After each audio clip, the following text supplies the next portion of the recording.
Welcome everyone to the New Fly Fisher. I'm your host Phil Rowley. On today's show, we're coming to you from the luxurious Tuckamore Lodge located near Mending, Newfoundland. Our quarry today is Atlantic salmon. We're going to show you everything you need to know to catch these magnificent fish on the fly. Should be a great show, so stick around.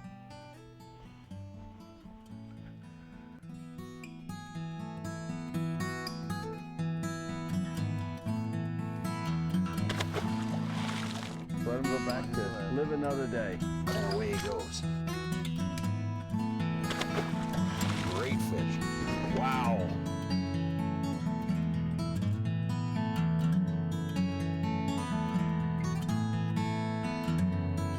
Oh, baby. Look at that fish.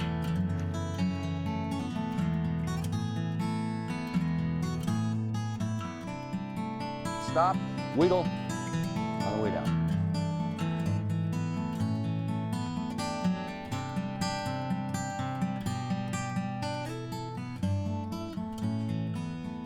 The New Fly Fisher has been made possible thanks to Newfoundland and Labrador Outfitters Association, Islander Precision Reels, and Orvis Sporting Traditions.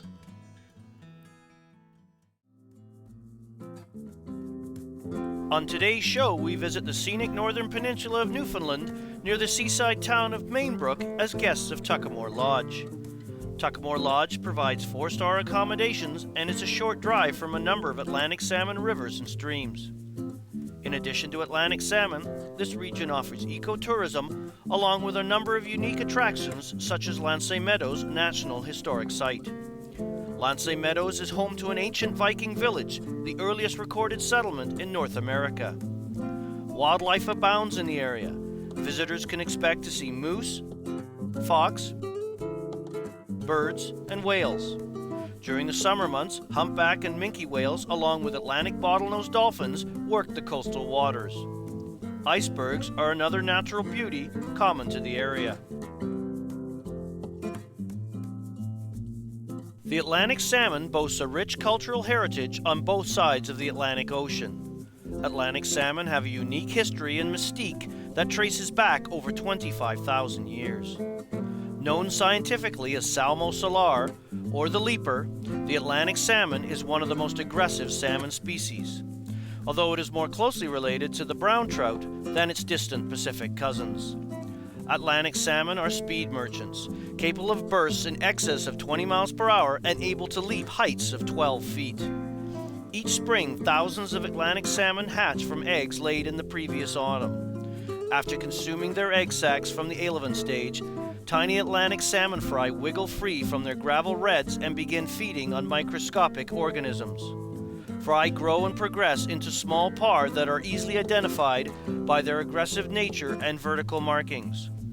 Parr remain in their natal rivers for 2 to 6 years, feeding on an array of aquatic insects such as caddis larvae and mayfly nymphs. Parr transform into silvery smolts. Their organs undergo a remarkable change, enabling them to adapt to life in salt water.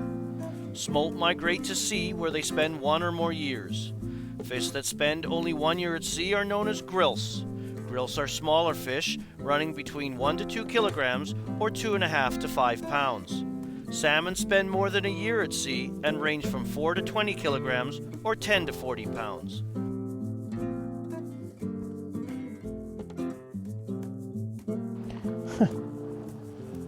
Got a little parr here, immature stage of the Atlantic salmon. Are so aggressive, and it's this aggressive tendencies we can take advantage of later in their life when they return in much larger sizes. And the parr rise is very similar at times to the rise of an adult, a very small, almost smutting rise that can often be a large Atlantic. So we'll let this guy go, see if we can get his older brother. Back at it.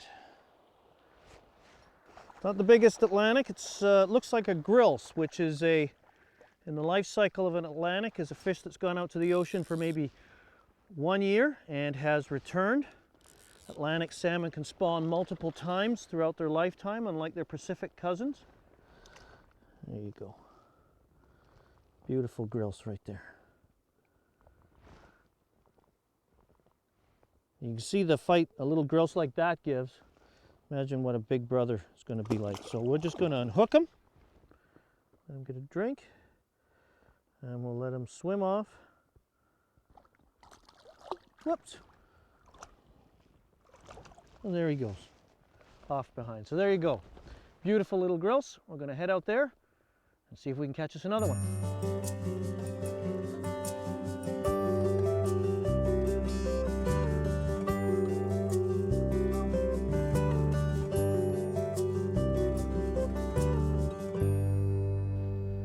As you can tell, we've got a beautiful day here. One of the drawbacks of that, though, is its effect on water temperature. Atlantic salmon, like any game fish, have a preferred temperature range. Theirs is about 58 to 62. So it's always a good idea to carry a small thermometer with you, take a temperature reading, and help eliminate water that's perhaps too hot for the Atlantic salmon. So we're looking here at about 65, so we're a little warm here today.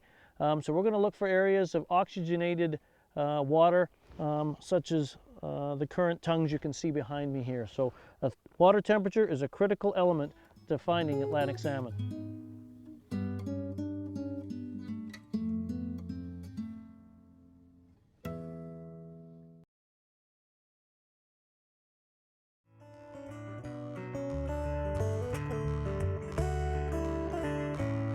Atlantic salmon, like all fish in rivers and streams, use underwater obstructions to protect themselves from the tiring effects of fighting current. Most fishermen are aware of the natural current breaks behind rocks, logs, and other similar objects. Atlantic salmon love to take advantage of the hydrodynamic cushion in front of large rocks and boulders. Whether using dry, wet, or riffle hitch wet flies, target the leading edge of large rocks and boulders using short, accurate, repetitive casts. The longer Atlantic salmon stay in the river, the less active they become. They simply get more focused on what they're here to do, and that's reproduce. So what you have to do is when you see fish moving in an area, and just off my left shoulder, we've had fish porpoising and rolling, is repeatedly work that area. Don't try to cover a large amount of water, just work the water over and over again where they may be. With a dry fly, a riffled, wet, or what we're doing here is swinging a blue charm through the run using a fluorocarbon leader to help get the fly down over and over and over again and induce a take that way. Just one of the tricks you can do when salmon are holed up and don't seem to be chasing the fly very much.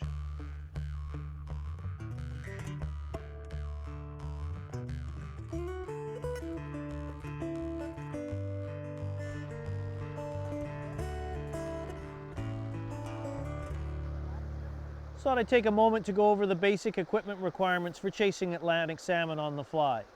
When it comes to rods, probably 7 to 9 weight, 9 to 9.5 feet in length. Reels, a good quality fly reel with an excellent drag system, disc drag preferred, with lots of backing capacity. These fish grow big and can really take you for a run. A floating line is all you're allowed to use in Newfoundland Labrador by regulation. Lots to choose from out there. You might want to consider some of the salmon or steelhead taper lines. They have nice long bellies to facilitate mending and a front taper that allows you to present dry flies delicately. Leaders, anywhere from 12 to 9 feet, from 8 to 12 pound is fine. You may want to consider fluorocarbon tippet for clear water situations. So there you go. Basic equipment, not very complicated, but a few special considerations.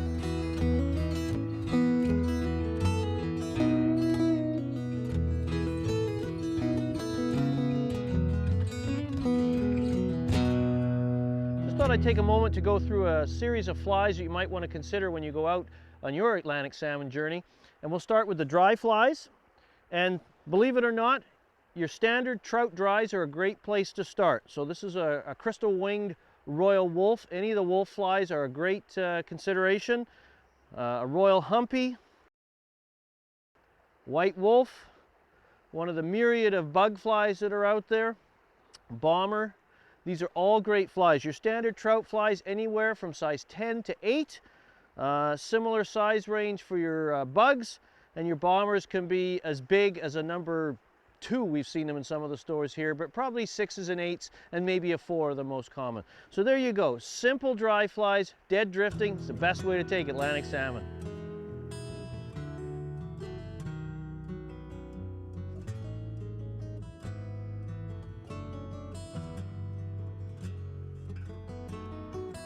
I'm going to take you through a series of wet flies you might want to consider. You can use wet flies both to riffle hitch and swing them traditionally through deeper runs and pools. Lots of them out there. Traditionally these were all tied on feather wings, and now the hair wing variants are very popular and a lot easier to tie. So we've got a green Boom, we've got an Undertaker, a dark-bodied fly, Blue Charm, a staple throughout Newfoundland and Labrador for that matter, Thunder and Lightning, and a Silver Doctor.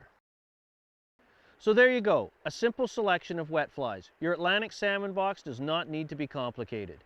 Have a cross-section of light-bodied flies, dark-bodied flies, even some silver flies like the Silver Doctor. Low water conditions, maybe size 10s and 12s. Higher water, bigger water, number 4s, and probably 6s and 8s are your most common size. It doesn't have to be complicated. Just pick the ones you like and stick with them.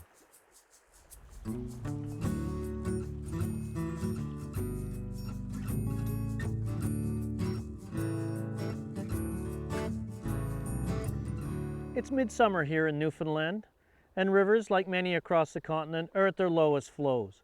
These call for low water tactics. First of all, think about being stealthy. Don't go crashing into the water nearest you. Fish those waters first. Often they hold fish. Fish also seek the deepest, most well-oxygenated areas of the run. Off to my right, we're sitting across from the deepest part of the run, and we've already seen a few salmon rolling there. Your fly box needs to be considered as well. You're going to look at probably more somber, smaller patterns for this time of year. For example, I've got an Undertaker, a common wet fly in use. Typical flows, you might use a number 6. In low, clear flows, you might want to consider a size 8, a 10, or maybe even a 12. Conversely, you could dress a fly low water style. This Undertaker has a size 4 hook, but the body on the fly is a number 8. You get the benefit of the weight of the hook plus the smaller body on the fly. So keep these considerations in mind the next time you're faced with low water conditions.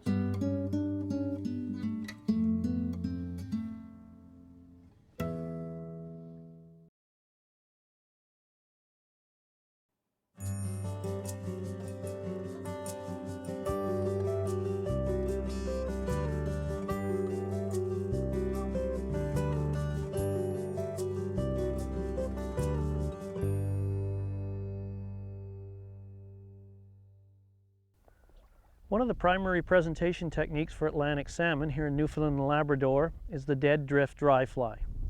The challenge with this method is getting your fly to drift as though unencumbered by line or leader. Your fly line offers greater surface area and tends to pull or drag the fly if this isn't dealt with. And one of the techniques we can use is to correct the line by using a mending technique, either upstream or downstream. Let me show you what I mean.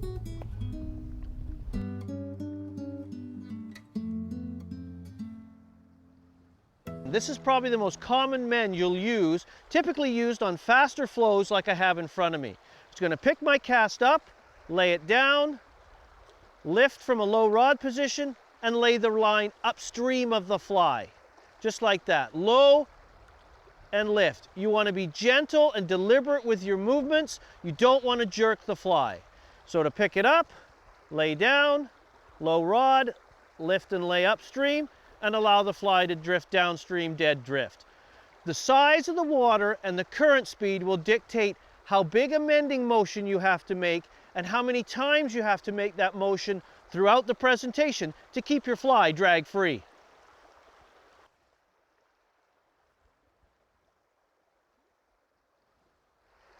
Now going to go over the downstream mend, and this run here is a classic example. I've got faster water out where I want to present my fly and slower water close to me. The slower water is going to grab and hold the fly line, which will drag the fly so it won't present naturally in the faster water. So to do this, we have to use a downstream mend. Lay it down, lift and reposition, and then follow the fly down. No matter which mending technique you use, a longer rod will allow you greater mending ability. I prefer rods 9 feet or greater.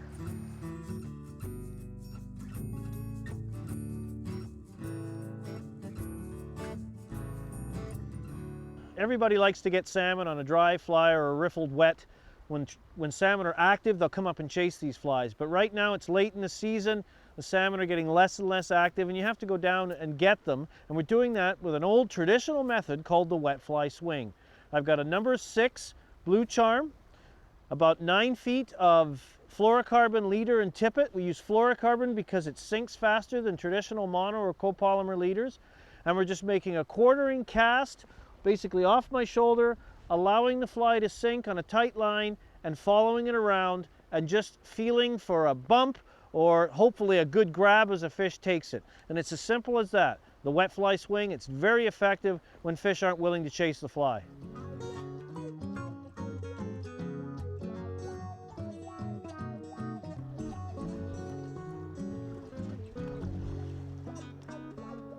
That was a fish.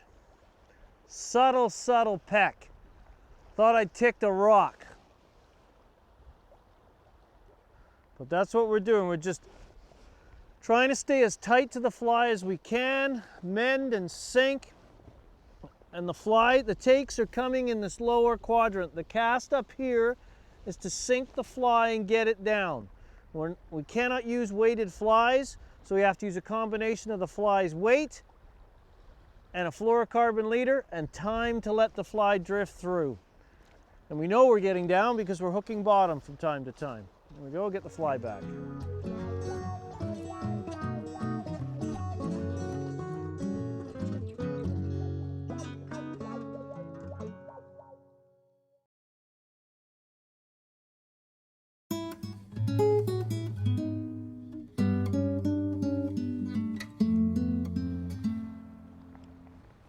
Ooh, just had a take.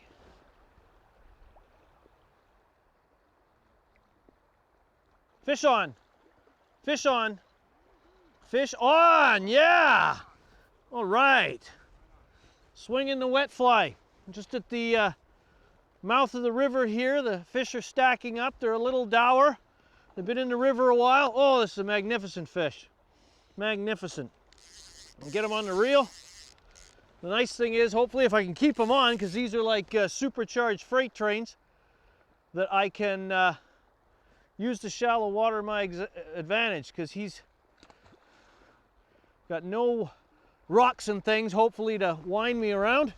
But what a magnificent jumping fish. That's why they call him the Salmon solar, the leaper. And it's just a gorgeous fish.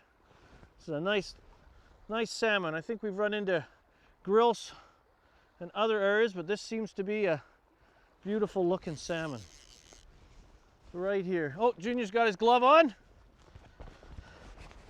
Use the tailing gloves to get a good grip on the fish without doing any harm, and he's right here in the shallows. Well, he's trying to go back out into the current. Use the full butt section of this 8-weight to hold the fish. Yeah, it wants to go back to the current. Doesn't like the shallows that we're offering. So I'm just going to back up a bit here.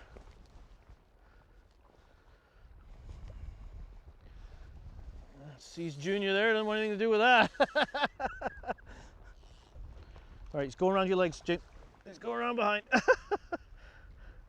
He's over here in the shallows. I think we might be gaining the upper hand. That's a nice fish. Actually a fairly fresh fish. Yeah, nice and silver. Look at that. There's that blue charm right in the scissors of the jaw. Good catch, Junior. Okay. Good job. Let's take that hook out. Here. Got my glove on. Oh, I got him. Oh, look at that. Oh, that a beautiful fish. Look at that. And you can see why they call him the leaper. This thing was cartwheeling, so we're going to give it time to recuperate, get some breath, and we'll let her go. And we were just doing the wet fly swing. When the fish, they're not willing to move to the fly, so we're going to drift the fly down to them, and then on a tight line, swing it across, and they just reach up and grab it. But they're not taking it hard. It's late in the season. They're getting focused on their job at hand, which is reproduction. So we're just going to let this one swim graciously out of our hands, And away we go. There she goes. Wow. So there you go. If there won't take a riffle hitch or a dead drifted dry fly, try swinging a wet fly in a traditional way. Fish on. Okay, there we go. Just bring her in. She's showing her sides. There we go. Just reach around. Whoop. One more swing ought to do it. And, oh, they are slippery. They're one of the most slippery. I've caught lots of trout and salmon and steelhead on the fly, but these Atlantics are tough quarry to. There we go. There we go. I'll have Junior pop the fly out for me. There we go. Stuck around the mat. Grab the rod there, Junior. All right. Let the folks at home look at her. Gorgeous fish. And there's much bigger in here. These fish can grow well in excess of 20 pounds, so gorgeous fish. So we're going to let her go. And we hope you've enjoyed today's show. Hope you've learned a little bit more about how to fly fish for Atlantic salmon. Magnificent fish. If you get a chance, come out to Newfoundland and try this for yourself. They're a magnificent sport fish, and this one wants to go, and so it's time for us to go. So for all of us here at the New Fly Fisher, we hope you enjoyed the show. For more information on this and other shows in our series, please visit us on the World Wide Web at thenewflyfisher.com. Thanks for joining us. We'll let this girl go.